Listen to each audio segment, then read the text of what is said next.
নবী বললেন, আমি যখন মদিনার মধ্যে হিজরত করে গেলাম, যাওয়ার পরে একদল ইহুদির সঙ্গে আমার দেখা হয়ে গেল। ইহুদিদেরকে ডেকে ডেকে বললাম, ইহুদিরা, তোমরা এই দিন দিয়ে রোজা পালন করতেছো, উৎসব পালন করতেছো, কোন উদ্দেশ্য করে, কোন আশা করে? তারা বললেন, মুসা পয়গম্বর ফেরাউনের দল বাহিনীর থেকে মুক্তি পেয়েছিল এই দিন, ওই দিনকে স্মরণ করে মুসা নবী আশুরার দিন রোজা রাখতেন। মুসা নবীকে ফলো করে, মুসা নবীকে স্মরণ করে আমরা ওই দিন রোজা রাখি। এই দিন কি করে? আশুরার দিন রোজা রাখে মুসলমান না ইহুদিরা? কে রাখতেছে? ইহুদিরা, বিধর্মীরা মুসা নবীকে ফলো করে ওই দিন রোজা রাখে আশুরার দিন। আমার নবী বললেন, ইহুদিরা শুনো, মুসা নবী আমাদের কাছ থেকে, আমার থেকে নিকটবর্তী হবে, তোমাদের থেকে নিকটবর্তী আমার হবে। আমার সবথেকে সম্পর্ক মুসা নবীর সঙ্গে ভালো হবে। তার কারণে তোমরা যদি একটা রাখো, আমি নবী বলে দিলাম, মুসা নবীকে ভালোবাসার কারণে আমরা আজকে থেকে 2টা রোজা রাখবো। কয়টা রোজা? 2টা রোজা রাখবেন। নবীজি এই দিন আর বান নাই।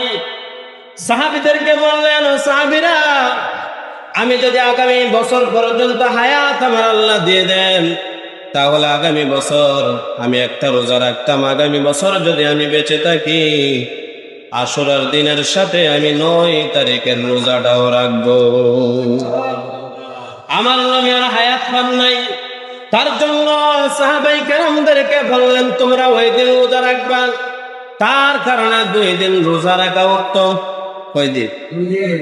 আশুরার 2টা রোজা রাখবেন। 10 তারিখ ঠিক থাকবে, 10 তারিখের সাথে 9 তারিখ রাখবেন, অথবা 10 আর 11 তারিখ রাখবে। বলে, হুজুর ফজিলত কি? আল্লাহর নবী বিশ্ব নবী রাহমাতুল লিল আলামিন জানিয়ে দিলেন, কেউ যদি আশুরার রোজা রাখে, তার পূর্বের 1 বছরের গুনাহ আমার আল্লাহ মাফ করে দেয়। কি করে দেয়? 1 বছরের গুনাহ আমার আল্লাহ রাব্বুল আলামিন মাফ করে দেন। পূর্বের 1 বছরের, পিছনের 1 বছরের গুনাহ মাফ করে দেন।